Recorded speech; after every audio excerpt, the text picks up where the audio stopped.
Return statement in Java determines the value that the method will pass back to the caller.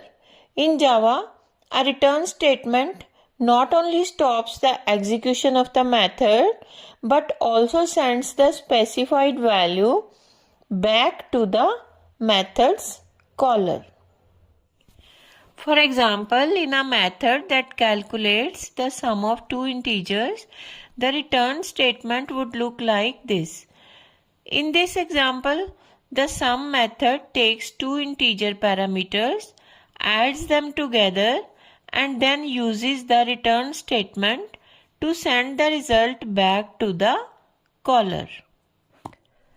If the method has a void return type, it does not return any value. Then the return type statement is optional. However, it can still be used to exit the method.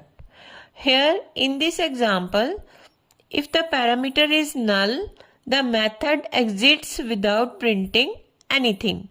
Otherwise, it prints the message to the console.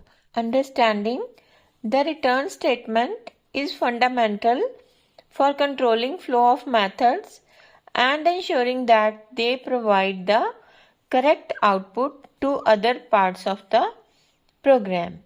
If this video is helpful, then please like the video and subscribe the channel.